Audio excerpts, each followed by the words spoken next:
I used to do a weekly remote viewing kind of night in my home. If they had a question, they'd write it down on a 3x5 card. I had no idea what the question was. I had no idea who asked the question. So I had this card in my hand, has 4 digits. I connect with it, and immediately I saw these 4 structures. And I didn't know what they were, but I opened my eyes, came out of kind of that deeper state that I'm in when I do this, and just drew the 4 objects. No idea what the question was, but I drew them down immediately. Then I turned the question over and it said, "What is on the moon?" And I thought, well, obviously. I figure a lot of people watching this will know you. A lot of the people watching this have probably been on your show. But you do the Bigfoot YouTube documentary interview style series. Had Ron Moorhead, Jeff Meldrum. I think. Did you have Jeff Meldrum? I haven't had Jeff yet. Yeah. I'm waiting for him. In my brain, I see Jeff Meldrum and Ron Moorhead are the same people. And so that's what I was thinking. But did you have Cliff Brackman? Is that? No, I don't think I had Cliff either. Had a lot of people, but not Cliff. He would be a fun one to do. But you had Roger Williams, one of my favorite guys in the business, and me, of course. Yes, probably. But what made you start doing the whole Bigfoot thing with that? That's kind of a long story, I guess. But I was doing a show called Intuitive Journeys, which was kind of a remote viewing type of show. And I was exchanging with one of the people in that show. We were just kind of exchanging intuitive sessions with one another. And I was asking her about my future. I have investment properties, and I was kind of wanting to get out of those because I'm getting older. It's a little harder to manage them at this point in time. So she said she was looking at that. She said, yeah, she could see, that I was definitely going to have some changes in my future, and would probably be moving out of those rental properties. And then she said, oh, and by the way, this is brought to you by Bigfoot. And I'm like, what? It's like, Bigfoot? Really? Because I know nothing about Bigfoot. I mean, absolutely nothing about Bigfoot. At one time, I'm a UFO researcher since the 90s. And once upon a long time ago, someone handed me a cassette tape. That's how long ago it was. It was a cassette tape of vocals of Bigfoot on their property. And other than that, I really didn't have any information about Bigfoot. So within like the week or so, I saw on Facebook a Bigfoot conference was going to be in our area. And to my knowledge, we'd never had a Bigfoot conference before. So I went to that. I met Scott Nelson. He is the man who analyzed all the Sierra sounds. And he didn't live far from me, about 3 hours or so. And I asked for an interview, went up there to Kansas City area where he lives, and did a 6-hour interview with him, came back, did a bunch of editing with that, put it up, and it did way better, way better than Intuitive Journeys. So that kind of got my foot in the door with Bigfoot people. And so I had to quickly learn the language, the whole bit about Bigfoot people. And initially I was getting just mostly people who had real flesh and blood experiences, and they had some really profound testimonials about their encounters with Bigfoot. I was highly, highly impressed. And it slowly started moving into a lot more people talking about kind of the paranormal side of Bigfoot. So now I just ask the questions, so if at the end, once they're finished talking about their encounters, we just start talking about, okay, what do you think they are? And I think I asked you this probably too. And what about, have you seen orbs around them, craft around them? Have they disappeared in front of your face? Anything like that? And, what I find is a lot of people have had, some of the paranormal aspects of Bigfoot. So that's kind of how I got started with the whole Bigfoot thing. And it's been a really interesting journey. And then, of course, from there, we did the documentary Byways of Bigfoot along the Niagara River. And that was just really fun. It was just so nice to get out and film again and, get boots on the ground researching, but also filming. That was fun. That's weird how you said you got into Bigfoot. Similar how I did it. I read a ghost story when I was like in 5th grade. And then yada, yada, yada. I started a podcast with random people. And then the Bigfoot people just reached out to me overwhelmingly. Yeah. It's like Bigfoot wants you to talk about him. Well, and I've just met so many really good people, they just have honest, real genuine experiences. They're just precious people. Yeah, very fun to talk to. I really enjoyed them. Every once in a while, they're crazy one, but that's every walk of life. but for the most part, I've gone to 4 or 5 little conferences and meetings now. Always fun people. Talk to them on chatting and everything. Roger Williams, of course, one of my favorite people to hang out with. Hmm. But let's get to your Threshold to Encounters book while we're gathered here today. And Yeah. I see it behind you there. Yeah, it's all over the place back here. It's covering up a lot of stuff Oh, that's a behind me. big one right behind you too. That's like a 4 foot That's a book. I poster. just Yeah, realized. I thought it that's was a wallpaper or a door. poster. Oh, it's a poster. I'm going to be speaking at some conferences, so that's Yeah. going to go with me, travel with me to that. Yeah, that one that came about rather quickly. It's really 40 years of UFO research, lots and lots of reports I've taken, paranormal research, and then more recently, just the Bigfoot Mm-hmm. information that's come along. So it's got a lot pushed into one little book, because it talks about a lot of ideas and theories about what we might really be dealing with. May not be exactly as we think, but it may be too. We don't know. Yeah. And the farther you've done more research than I have, I'm sure of it. But the farther you dig down into it, the more it all goes to just one phenomenon and not different ones. I It's just call it high strangeness. Yeah, it's high strangeness, and I think there's a reality out there we haven't quite moved into understanding Mm-hmm. yet. But these things, kind of seem to come and go from our reality, and some people see them more often than others. Some people, it's easier, I think, for them to actually be sensitive to this and have more experiences. I don't have a lot of experience. I've had a little bit, but not very much. Mm-hmm. I'm more on the parameter of that, and Mm-hmm. I'm mostly hearing other people's stories. Yeah, I call myself the combat field reporter of the paranormal. Yeah. Like I'm not in the battle. I'm the guy with the blue hat on, Yeah. like catching shrapnel every once in a while. I'll hear something or other. But Mhm. how did your journey as the intuitive instructor and influence your research and writing?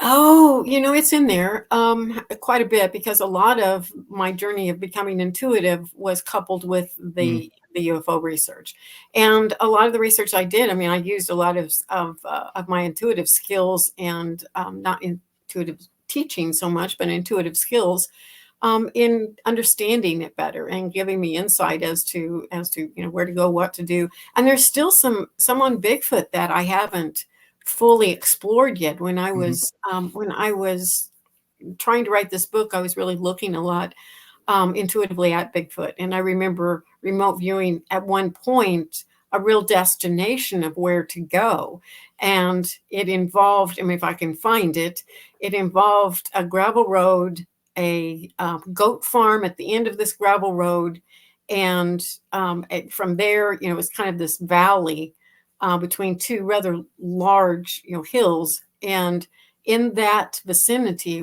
was supposedly a large clan of Bigfoot. Now, I have not gone out to explore that as of yet. Have a little bit of an idea of where that farm may be, but I'm not 100% certain. Yeah, it's kind of a bit of a vague details, but when it Yeah. comes to remote view and you have to do the you have to kind of point and click a little bit, Yeah, you have to, and sometimes you get out maps and, Mm-hmm. and start working it from that point of view too. I mean, if I was going to be a clan of Bigfoot, it would be by a goat farm at the end of a road. I didn't know that they were eating the goats, but I just saw Yeah. goats, and that really said it. And also Mm-hmm. a dead end road. Only so many of those, but you get up in that neck of the woods, and there might be several of Mm-hmm. those because it's really backwoods back in that area. I was thinking there's a fella. You're in the Missouri area. Is that right? Yes. He's up on the Iowa line in Missouri. David Parker. I don't know if you've met him or Oh, not. no, I don't think so. Uh, yeah, he's a fun interview. He's a wildcat though. He could be in any mood, but he lives on the end of a dirt road. And when you said that, I was like, man, I wonder if it was. And he's got like a clan living on his place as well. Wow. But he does he's definitely seen them come in and out in cloak and whatnot. Wow. I think that would just be an interesting process. I haven't Mm-hmm. visualized any. I haven't seen any. I haven't seen a Bigfoot. I've seen Bigfoot Mm-hmm. evidence, but I haven't actually seen a Bigfoot. So I think that would just be phenomenal. Yeah, I just imagine sometimes having the. I do a lot of the manifestation and angel number things and kind of visualize. That's kind of my thing. Mm-hmm. I think I've got like one little toe on the whole process, but I think it would just be I visualize sometimes unwillingly or unintentionally like a 10-second encounter where it walks out and just does this and like gives me like 15 seconds and then leaves. Like there's your gift from the universe. And I Yeah. can't imagine. I picture what I would feel like. Would I be scared? I mean, would you be scared? I mean, how do you think? It depends on the circumstance. Yeah. If you're in your car going down the road and you see a Bigfoot, walking along the side of the road, probably not. Mm-hmm. However, if I were by myself out in a wooded area and this thing, approaches me or makes some kind of a roaring sound, yeah, I think I'd be pretty scared. Yeah, I tell a story a lot about camping in a kind of a hotbed down in the south of Georgia, and I had toboggan on my head. I got the beard, and I woke up at 3 o'clock in the morning. You know what significance of that was? I'm looking at my watch and I hear something walking in the leaves. I've told this story before, but it begs repeating. I hear shh, shh, shh, and I'm like, okay, I'm about to have this experience. They don't kill people unless David Pilates was right, which, and We I open mean, up. I'm just hearing the steps, and about that time, unknowing, I didn't know what it was at the time, but the guy in the tent next to me snored real loud, and so I hear footsteps and a snort, and I start tripping out. I'm like, okay, it's gonna happen. They know I'm awake. I'm just gonna lay here. If they come in my tent, they come in my tent. And then I realized it was my breathing making my toboggan move with my whiskers. After so I kind of have an idea of how I would behave in that situation. Yeah. I got like a 30-second snippet. That's why I always think about like how would you feel if you knew you was about to have an encounter or had one. Hmm. Yeah, I haven't even gotten close to that, I don't Yeah. think. But when we were filming byways, I would go out by myself sometimes, in the conservation areas along the river and just film, just by myself. And I think now it's like, well, I probably shouldn't have been doing that, maybe. There's a bit of a taboo about it. Yeah. So I just bought this camera here, and Hmm. I'm shooting I've got a couple interviews in the tank for the Flintville Monster in Southern Tennessee, and I'm putting together a documentary on it, probably 30 minutes, probably just a little longer than this episode will be, or a little shorter than this episode will be. But how do you go about formatting your documentaries when you do it? Formatting or Like what's your initial outlining, I should say? What's your initial plan when you start a documentary?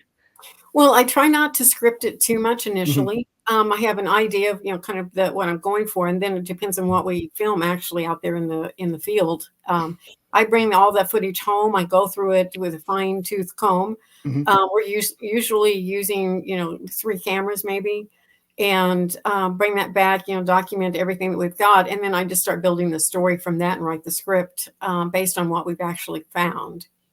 Okay. So many have told me that exact same thing. Let the story tell itself. Yeah, I mean, you have to weed through it because there's a lot of Yeah, footage that's just, kind of bland. just grass. So, yeah, yeah. And of course, it's in the editing that you manage to maintain, the audience's attention and such. In ours, we made sure that we didn't exaggerate anything, or we didn't put anything out there that was fake or contrived in any way. I didn't, to be honest, when we first started filming, I knew that one guy had vocals on his property in the spring and fall.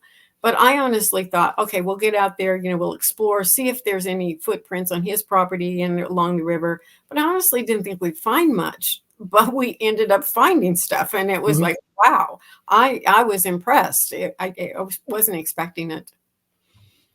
And those 2 documentaries you put out 2, didn't you? There's 2 different videos.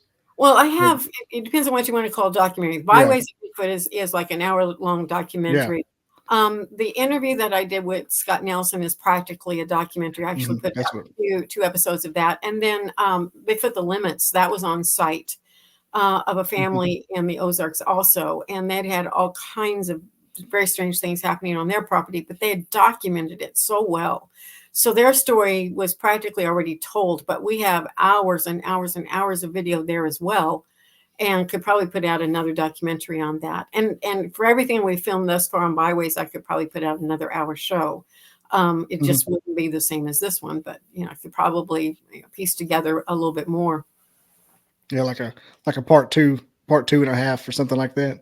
Yeah, and our intention is to go all the way to Lake of the Ozarks. Now, I don't know if we'll get out there and get all of that done or not. It's a lot of work, and that's farther than the first part of the river that we have been filming Mhm. this far. Have you thought about going to LBL after that? The Holy Land. Yeah, I'd like to travel more with all of this, but I have a little dog that's old, and he's on a lot of meds, and it's just a lot of work. So I don't see myself doing a whole lot of traveling right away. Yeah, yeah. They drug me out to the LBL for a weekend. I was like, okay, well, I've done that. I've done my pilgrimage for doing anything cryptid related. You have to go to the LBL. Well, that's true, but boy, Good, like touch it. I have heard some wicked Mhm. stories from the LBL. I don't know that's a scary place to me. Yeah, Greg Ogles, I documentarian. He was a Mhm. sort of friend of mine. He was just started his documentary on the LBL. Yeah, It's going to yeah. be I pretty just cool. interviewed him a short time ago. Yeah. You did, didn't you? That's right. Because I saw him. Yeah, my kids love Greg. On the ride home today, my daughter said, "I miss Greg Ogles," because she met him at a conference, and we watch his um Downy Booger one every once in a while. I'm Hmm. like, you act like we hang out with him all the time. But we watched your Bigfoot documentary too. We watch our favorite thing to do when we're nestling down to go to bed at night is turn on a paranormal documentary. Yeah. There And she you was, we go. watch Mothman, Bigfoot. Yeah. Uh, what about your show? You did the Anomalies. What experience did you? What's the most memorable moments from it? And have you taken away and added to this book in your documentaries?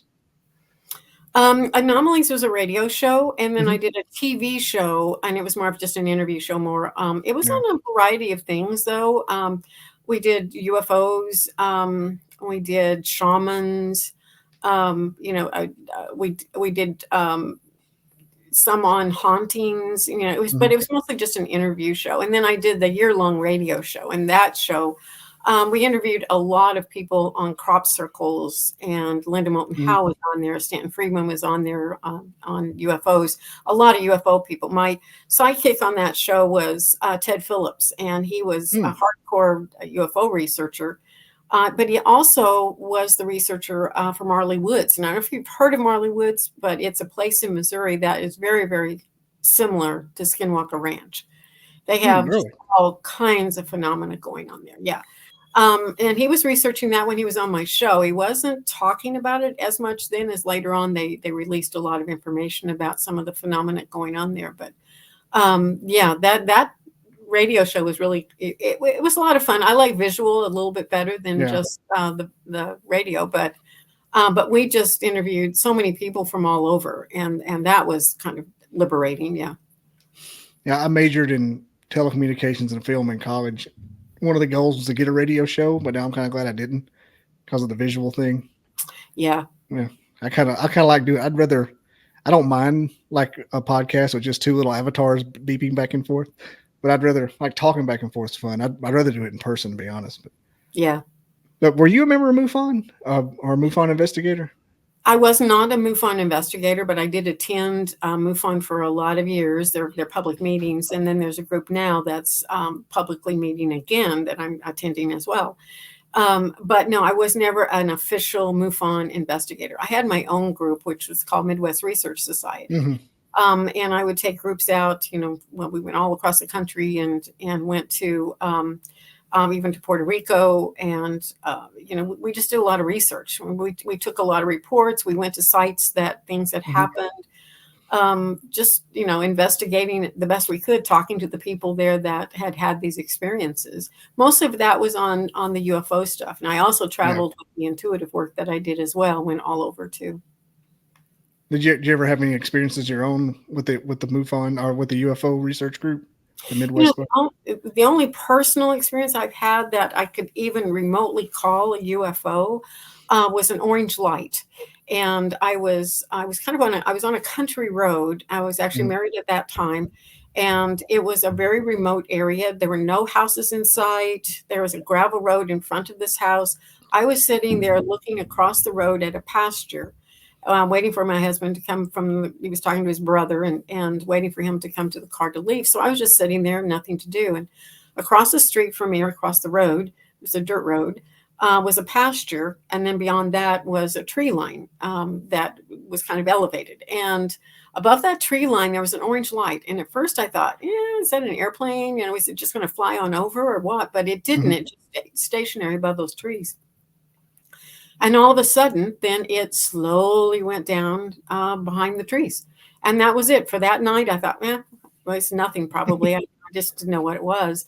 But then the next day, I went to my in-laws' house for a Sunday lunch, and they knew the people who owned that farm as well as the farms on each side of that pasture.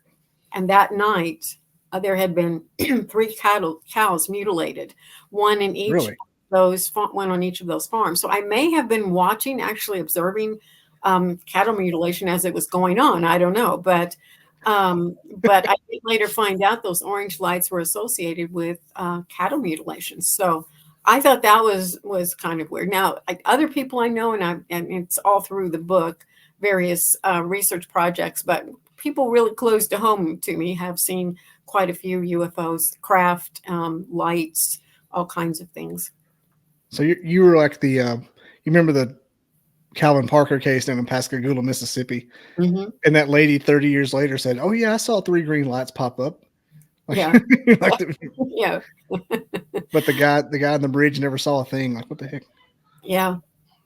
Yeah. Well, it Like, was just me. I didn't really have any other witnesses on that mhm. orange light, but Man, did you see pictures of the cows or anything like in the newspaper?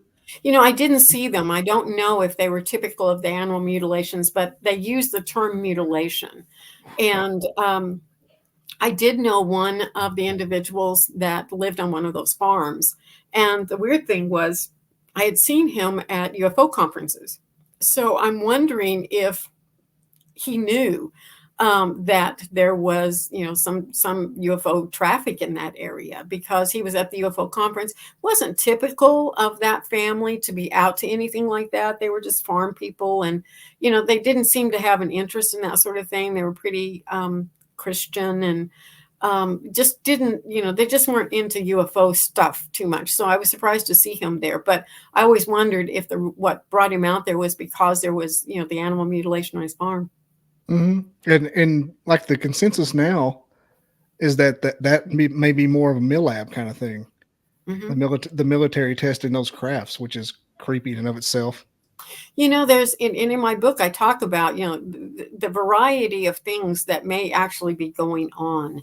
One is, just, projection. We don't know that, but what, things may just be projected into our minds that we see things.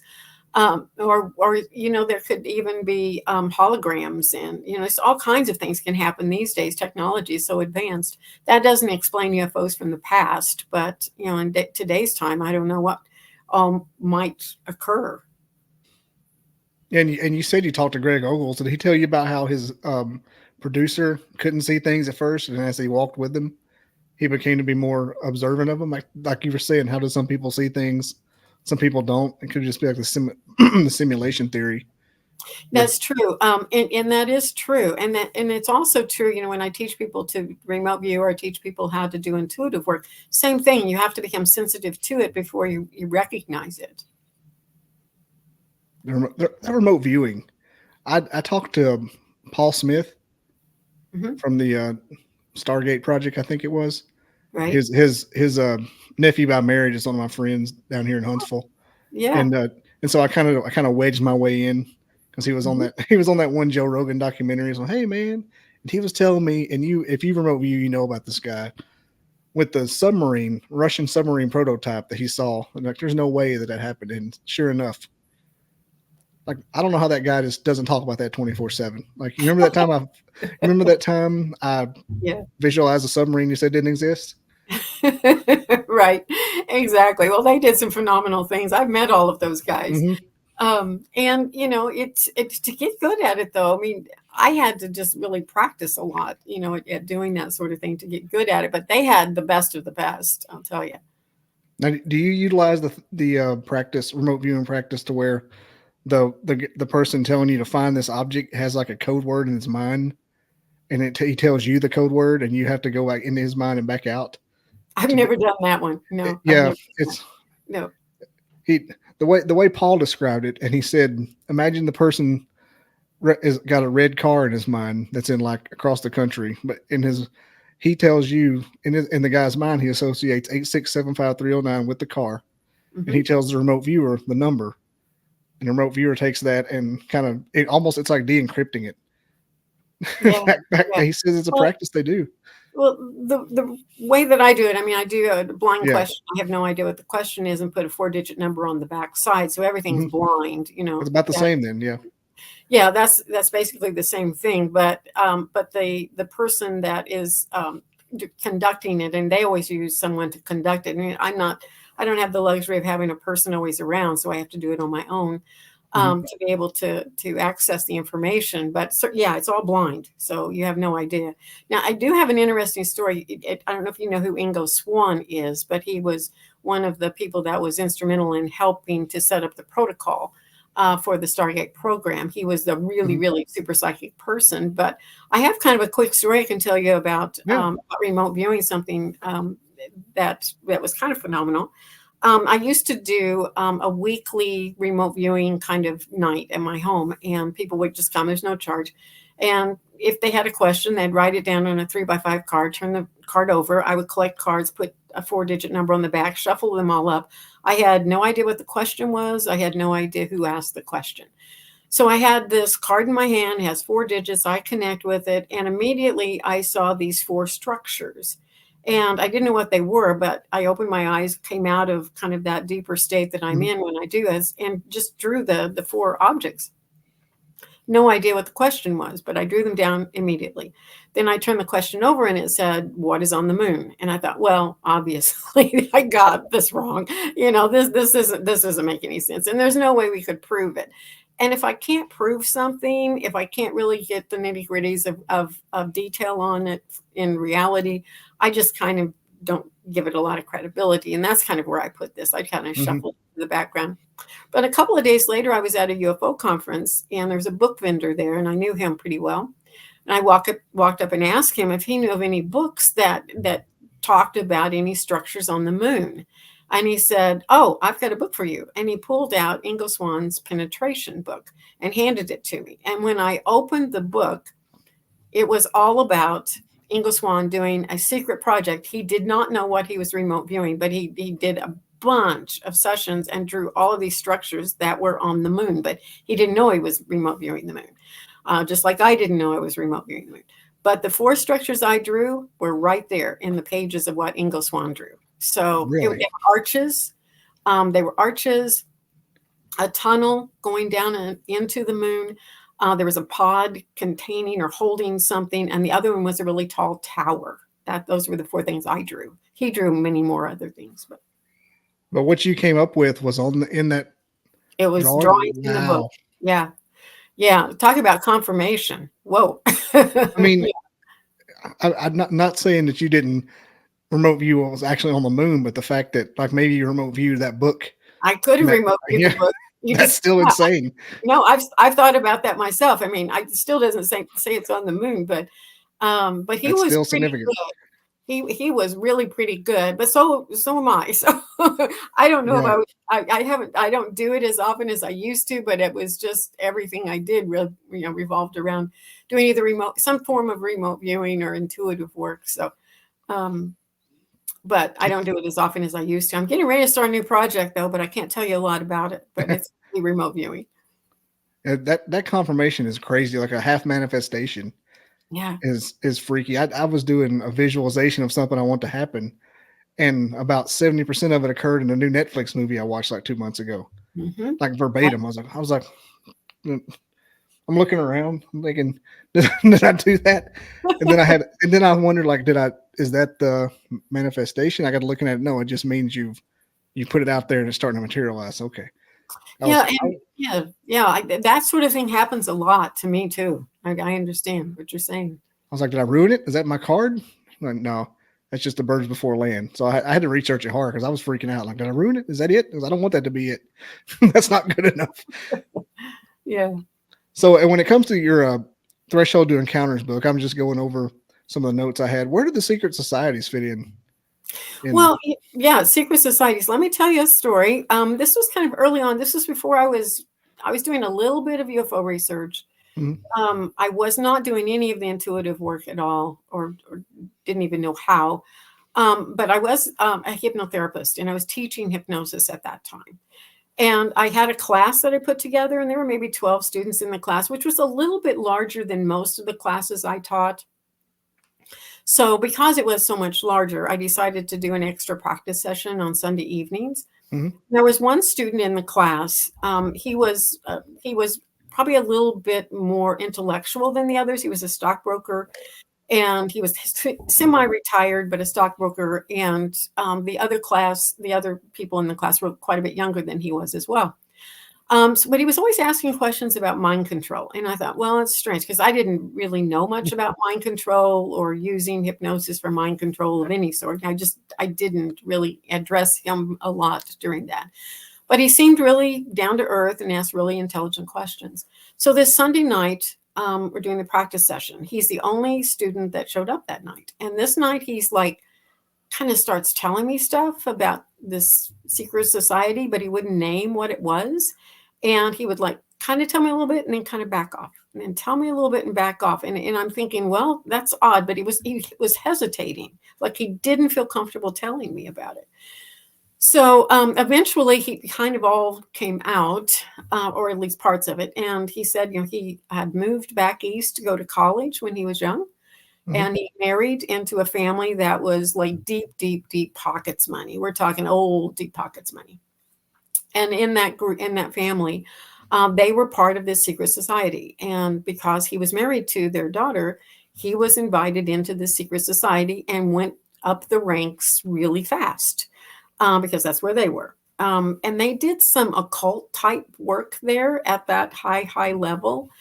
And one of the things they did was project things to him. He was kind of basically a receiver where they would project images and headlines and of newspaper headlines and all kinds of things to him to see what he could receive. That went on for quite a while. And then eventually they got a divorce. He moved back here to Missouri, which is where he was from. And he felt like they were continuing to project things to him. Now, these were the things that they were projecting. Mhm. He was seeing aliens on the wall of his house. He was seeing UFOs when he went outside. He was seeing, headlines of papers at times. He would just look down at the table and there would be a newspaper and he could see it and there was a headline there. There were just all kinds of things that he felt like they were still projecting to him. And he said, he couldn't tell the difference between, if those were real or if that was a mental projection to him, which I thought was really, really interesting. Mhm. So that made me, and also it goes further. That night ended. He went home. Class was in 2 days. I didn't feel well. I asked my husband if he'd call the students and ask them not to come that night. And when he called, his phone was disconnected. The man never came back to the house. I never saw him again. It was like he disappeared off the planet, Oh, which was, wow. I know, it was very strange. So I don't know if he was there telling me this is possible or if he was there really wanting help with this mind control thing and not want this projection anymore. I'm not sure what he was doing there, but that was a really wild, weird story. So from that, I have to, look at, okay, well, we're seeing these things, but are we really? Are they Yeah. projections in our mind? Or are they real things? I don't know. It's possible that I can't remember the guy's name. I think his last name was Rodriguez. Uh, Talking about how everything was a mind projection. He was, but as far as the student you had, did you ever hear about him in the news or anything? Like found No, his body or, nope, nothing. Absolutely nothing. He was just gone. wow. Yeah. He tried to dig too deep, took him out. I don't know if they took him out or he just decided he needed to run. I'm not Yeah. sure. Well, that's the best case scenario. He was so hesitant. And when he was telling me this, I mean, you could tell he was really, really leery about getting this information out there at all, telling anyone at all. Now, I know my phone was bugged probably not far from that same time. I was doing hypnosis and was involved with the UFO group. So I did a lot of their regressions, the abductees, and the regressions. And after I got involved to that degree with the UFO group, I noticed one day my mom, she would call occasionally in the mornings, I mean, fairly often. And that was about 10 o'clock one morning. She called and We were only on the phone maybe 10 minutes or so. It was just a hi, how are you? You're doing fine. I'm doing fine kind of conversation. But she kept saying she was hearing something on the phone. And I thought, well, I really didn't hear it. And she always had kind of a lot of noise on her line. So I didn't really think much about it. But when she hung up, I hung on to the phone and it was an open line. You could hear. And she hung her phone up. That wasn't an issue. I heard her hang her phone up. But my end, it was an open line. And these were the sounds I heard. And I probably listened for about 10 minutes. I mean, my arm was hurting by the time I got finished. But it was about 10 minutes. And what I heard was, kind of like, I could hear footsteps, heavy footsteps across a tile floor or a concrete floor of some sort. I could hear a chair moving out, of some kind. I could hear metal against metal, like a file cabinet, when file cabinets used to be metal, and there were a lot of them in offices. Those were the sounds I was hearing. And during the entire 10 minutes, there was a constant click, click, click, like a tape, running, something like that. It was just weird. I was just like, I just couldn't believe what I was hearing. It was the strangest thing. So eventually, after a while, I heard this very distinct beep, and it ended. All the sound ended. That was it. So I'm just like panicking, so, oh my God, oh my God, oh my God. So I called a good friend of mine, who was also quite psychic, but she's also pretty grounded and down to earth. And she said, well, hey, she was thinking, how can we figure out if your phone has been bugged? This was back in the days when you could actually call a number and it would give you your number back from the phone company, remember? Like star 69 and there was something that you could do. You could call this number and it would give you your phone number back. It was really for the lineman, the telephone lineman, that they could plug in and know for sure that they had the right number that they were working on or fixing or whatever. So I called that and I didn't get my number back. And I called everyone I knew and had them call this number and see if they got their number back. Everyone else got their number back but me. I did not get my number back. But this is the really freaky thing that happened that night. It just happened to be the MUFON meeting was that evening. So I went and she went as well. They were showing a video. It was a documentary. Wendell Stevens was doing a documentary down south somewhere, I'm not sure where, of a UFO case where a guy said he was abducted and he ended up, miles and miles and miles away from his home, just out in the field or something. And so they were there doing a documentary about that. And they had a film crew with them, and several people. They were all staying in a motel. They had separate rooms.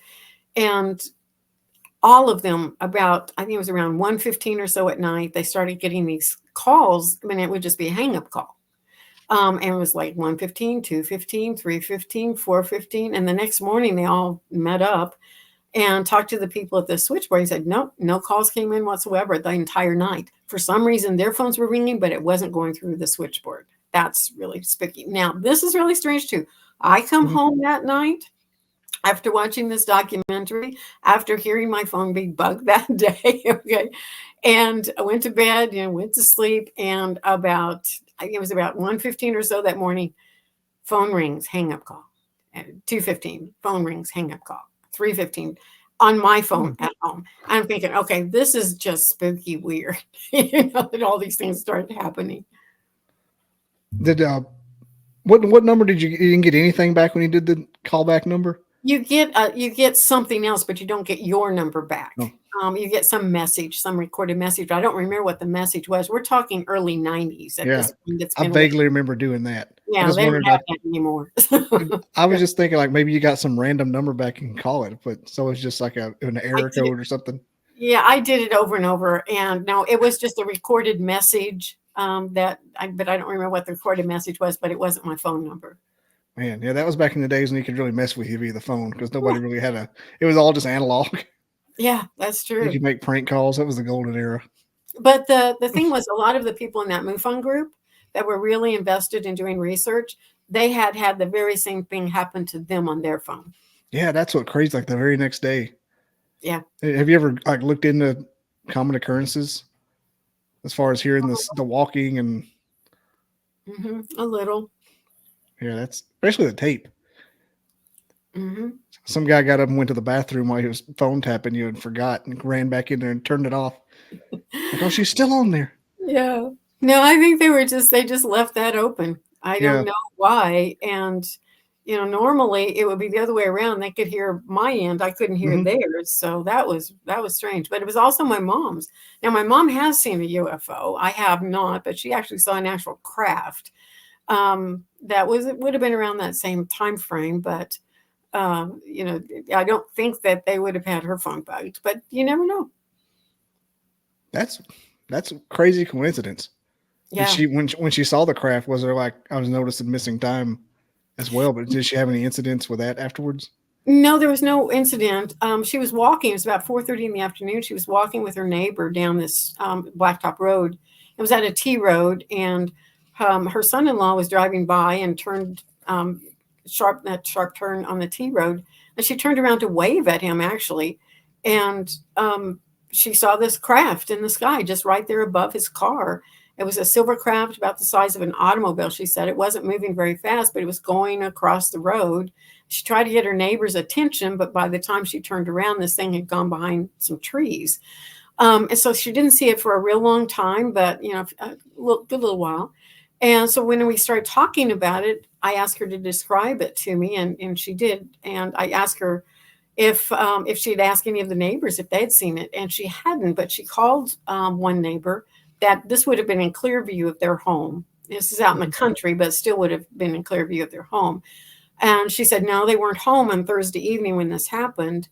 They didn't get home until till after dark or so that night. But what they noticed when they got home was there was this light way back in the field. Now, this is a farm, so it's some distance back there. It's not just a yard. Hmm.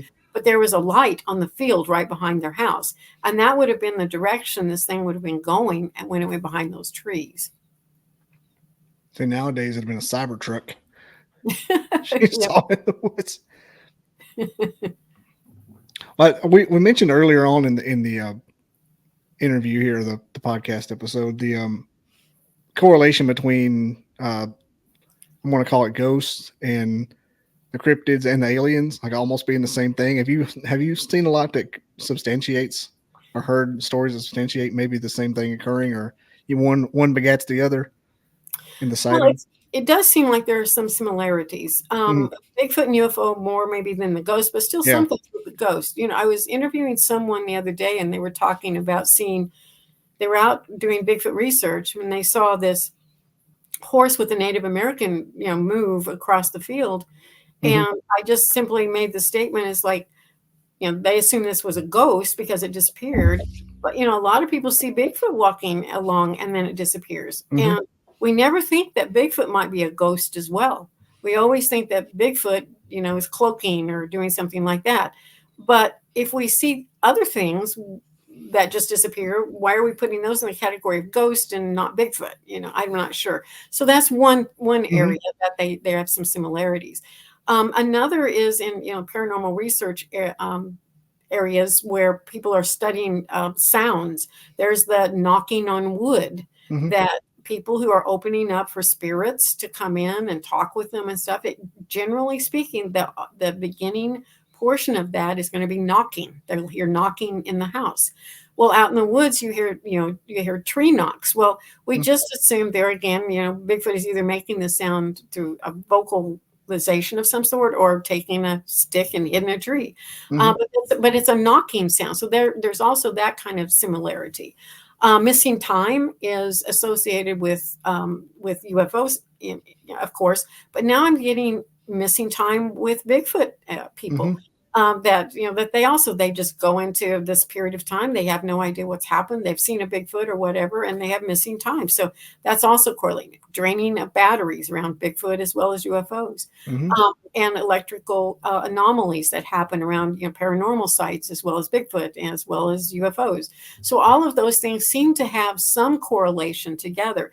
And the latest that I've had are Men in Black showing up telling you not to talk about this. I did not realize that was in the Bigfoot community as well as the UFO. I knew it was in the UFO Hmm. community. I didn't know it was in the Bigfoot community as well. I'm worried about getting visited, trying to dig too deep. Yeah, I've heard the horse story as well. I think I just released a little 10-second clip of it last week of that same person Yeah. telling it. There's some really strange stuff going on, and I for whatever reason may not be desirable for it to be known, Yeah, So, and you mentioned the wood knocking and the communicating with the spirit world. That's the this the fairy, all the mhm, fairy connection between Bigfoot. That's when I heard that. I think it was Mr. Jason McLean that told me, and mhm. it freaked me out. I went on like a 3 day fairy research. Had no idea. It's the same. It's the same phenomenon. It's the It same is stories. exactly the same. I mean, when I first heard that too, I'm going, "Oh, come on, Bigfoot's Dude, not a fairy." it lays on top of each other 100%. It does. I know. And in a long time ago, nature had spirits, and people were able to see these spirits and interact with these spirits. Everything in Hmm. nature has spirits, and somewhere along the way, we kind of just said, "No, I don't." you know. But oftentimes, I think that these spirits are just make themselves known to us. And maybe that's what Bigfoot is, some kind of, the keeper of the forest is what I've heard, and they can just move right back into the forest and be consumed by the trees. Yeah, and one of the biggest things of the fairy thing, like we were talking about the wood knock, the similarity was how when a fairy gives you something, it turns into mush, to Mhm. leaves and bark. Like, what if when the physical body of whatever a Bigfoot is, it just turns into leaves and a log? And that's why Mm, there's none. And yeah, yeah. I So, let the woo consume me. I don't mind it. but another thing about the fairy world, they've said that once you enter into the fairy world, you can never come back. To me, that just says once you're able to see them, you'll always be able to see them. Hmm. You can't come back from that. You can't unsee that. And you're probably always going to be open and sensitive to it. That's why I always ask the people. I noticed a similarity of witnesses that a lot of them have died before, Hmm. bad head injuries or had a near death experience. Hmm. Seems like Yeah. that makes them very susceptible. Mike Colantonio, Long Island. He's one of the most, and sticks out in my mind the most because he had the bad brain injury. Then all the things started appearing to him over in Iraq. Yeah. Yeah. And I've heard that before too. And whenever I teach psychic skills, remote Mhm. viewing skills, and such, there are many ways you can get there. One of the hardest ways is to get a head injury, but it does happen sometimes. Yeah, But that's a long way to go. that's the hard way. The easier way would be certainly to just practice and be able to get there. Yeah, it's a muscle you can exercise. I found out. You obviously know, but Mhm. um, I've tried. I always get distracted and fall asleep. That's how I do. Anytime I ever try, I've tried to do like an out of body thing. I've gotten to the part where you start to shake and then I Mhm. snap out of it. I've Yeah. never gotten past that. Yeah. I was like, oh my gosh. And when it started happening, I woke up. No, we're not doing that.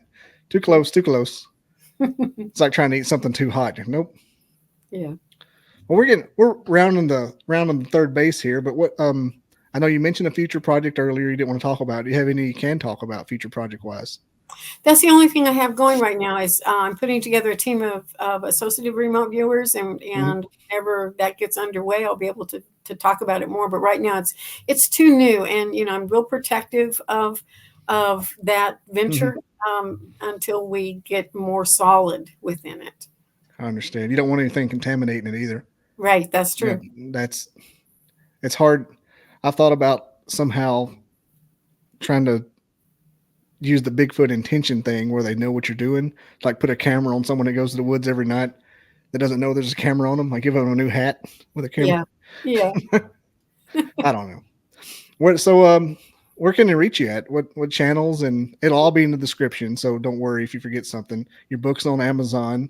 Hmm. It's called Threshold to Encounters, and I'm probably gonna put a couple pictures up. But yeah, Yeah. anything else you want to plug away at?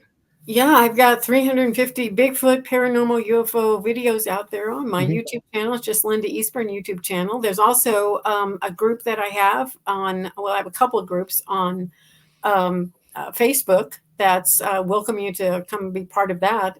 One is called Bigfoot Cryptid Midwest, Hmm. and the other one is UFO Alien Ghost for Real. And I kind of try to keep those two subjects separated because my Bigfoot people are really hardcore Bigfoot people, and Hmm. I respect that. And the other people, I kind of get more out on a limb and give them a little bit more. of that information with the ghosts and the paranormal activity and the UFO activity. Yeah, and if you cross pollinate the two, even though they may or may not be so close related, they can't stand it. They'll report you and get you banned for a couple of days. So it's best just to put them in separate sandboxes. Yeah, that's true. I never post in UFO groups unless it's strictly UFO. I'm 100%. Yes. Because I'm getting banned. I'm like, oh gosh, I'm sorry. Yeah. Didn't ruin your little party. Yeah, they can get picky. All right, man, I'll let you get back to it. And thanks for coming on. Thanks for reaching out to me. If you ever want to come back, have anything else, always welcome here. I love recording, having good interviews. Because when you reach out, I'm like, yeah, this is going to be a good one. Of course. Well, an author. Yeah, an author that I know. Come on. Well, I appreciate it. It's been fun. Good to see you. And I'm going to hit that theme music. And thanks again for coming on. See you later. You. All right. I never didn't believe in Bigfoot. I never believed in it. I didn't believe in it. I never gave it any thought. They kept wood knocking back and forth to each other, and it was in a pattern.